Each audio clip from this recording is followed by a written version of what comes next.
નમસ્કાર મિત્રો, સ્વાગત છે તમારું આપ સૌની સિયારી ચેનલ ગુજરાતી સાહિત્ય વિદ નિકુંજ યુટ્યુબ ચેનલમાં. હું નિકુંજ પરમાર આપ સૌનું તહેરીર સ્વાગત કરું છું. મિત્રો, આજના વિડીયોમાં આપણે વાત કરવાના છીએ આજ તારીખ 4/6/2025, એટલે કે મિત્રો પેન્શનરો અને સિનિયર કર્મચારીઓ મળી 6 મોટી ભેટ. કામ કરતા મૂકીને મિત્રો અવશ્ય આ વિડીયો જોઈ લેજો જો પેન્શન ધારક છો અને સિનિયર કર્મચારી મિત્રો છો.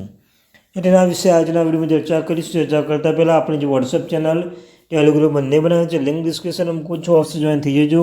તમને આ ચેનલ પર સરકારી કર્મચારી, નિવૃત્ત કર્મચારી, પેન્શન ધારક બાબતે પગાર, પેન્શન, ડીએ, ડીઆર, એચઆર અન્યતા કોઈ પણ અપડેટ આવે હરેક અપડેટ આપણે ચેનલ અપલોડ કરવામાં આવશે.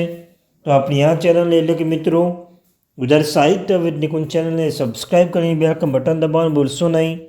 ચાલો જાણીએ વિગતવાર માહિતી. મિત્રો, જો તમારા ઘરમાં મિત્રો 60, 70 કે 75 વર્ષની ઉપરની કોઈ વૃદ્ધ વ્યક્તિ છે તો 2025 તેમના માટે ઘણી રીતે ખાસ સાબિત થઈ શકે છે. આ વર્ષના બજેટમાં સરકારે વરિષ્ઠ નાગરિકો માટે ઘણી નવી યોજનાઓ અને રાહતો જાહેરાત કરી છે. આ યોજના ઉદ્દેશ્ય વૃદ્ધોનો આર્થિક, આરોગ્ય, સામાજિક અને સુરક્ષિત બનાવવાનો છે. તો ચાલો જાણીએ વિગતવાર માહિતી. પ્રથમ માહિતી છે મિત્રો, વરિષ્ઠ નાગરિકો માટે મોટી કરી રાહત. 2025ના બજેટમાં 60થી 80 વર્ષની વયના લોકોને 12 લાખ રૂપિયા સુધી વાર્ષિક આવક પર સંપૂર્ણ ટેક્સ છૂટ મળશે.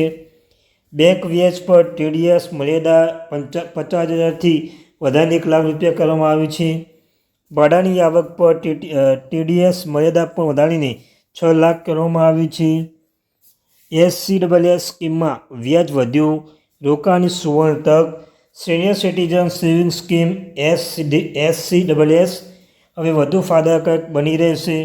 આમાં વ્યાજ દર કેટલીક જગ્યા વધારવાની 11.68 કરવામાં આવી છે, જે પહેલાંથી 8.2 હતું. આ સ્કીમ 5 વર્ષ માટે છે, જે 3 વર્ષ સુધી વધારી શકાય છે. ત્યારબાદ વ્યાજ દર 3 મહિને સીધા બેંક ખાતામાં આવશે.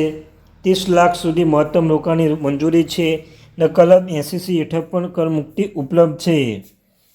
3,500 માસિક પેન્શન યોજના. સરકારે ગરીબ અને જરૂરિયાતમંદ વૃદ્ધો માટે દર મહિને 3500ની પેન્શન યોજના શરૂ કરી છે. બીપીએલ પરિવારમાંથી આવતા લોકો આનો લાભ લઈ શકે છે. કેવી રીતે અરજી કરવાની રહેશે? ગ્રામ પંચાયત અથવા મ્યુનિસિપલ ઓફિસમાં અરજી કરો.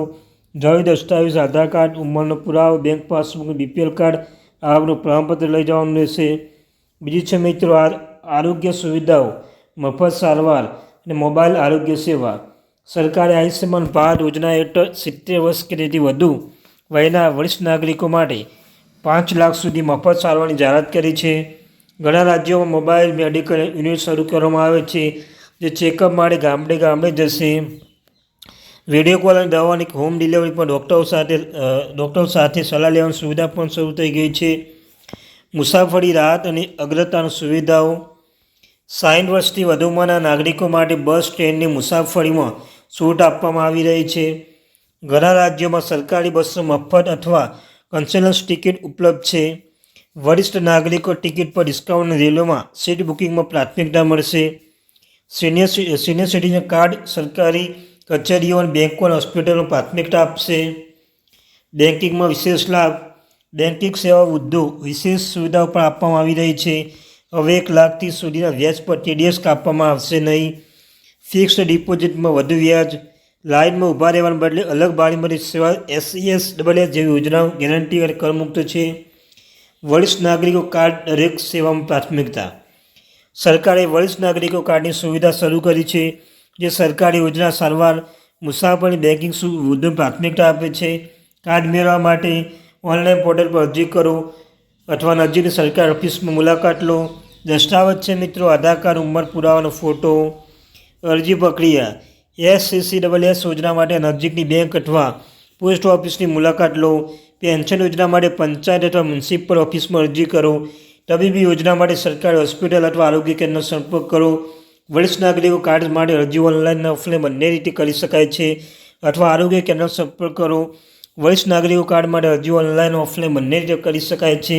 નિષ્કર્ષ મિત્રો, 2025માં વરિષ્ઠ નાગરિકો માટે સરકારની યોજના માત્ર જીવન સરળ બનાવશે નહીં, પરંતુ તેમને આત્મનિર્ભર, સન્માનજનક જીવન જીવવાની તક આપશે. તો જો તમારા પરિવારમાં 60 વર્ષથી વધુ ઉંમરના કોઈ સભ્ય છે તો આ યોજના વિશે માહિતી લો અને લાભો મેળવવાની ખાતરી કરો મિત્રો. Thank you very much.